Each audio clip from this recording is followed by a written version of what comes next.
Welcome to our class on fabrication of stretchable touch sensors based on nanomaterials. Researchers are developing ultra-thin, ultra-flexible devices that can stick to your body. These electronic skins or skins can bend when you flex your elbow and twist when you rotate your wrist. Researchers are just beginning to imagine all the medical innovations that could come from these skins. This tutorial will help you to create your own stretchable wearable skin-like sensor, which would be flexible and ultra-thin at the same time. First of all, you will be able to fabricate polydimethylsiloxane (PDMS) substrate by mixing a silicon elastomer base with a silicon elastomer curing agent and post-curing on the heating plate.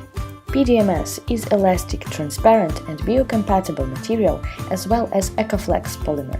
Due to very good adhesion and elasticity of nanomaterials, you will be able to fabricate active element of touch sensor on PDMS.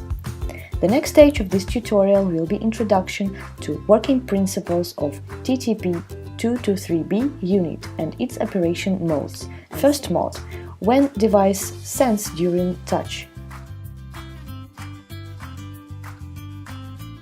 Second, when device is switching on and off by touching. And finally, third mode, allowing to operate the device without touching it. And finally, the device will be attached to a skin. Human skin is recognized as a promising input surface for interactions with mobile and wearable devices. And material science and engineering makes it possible. You are all welcome to participate in our tutorial.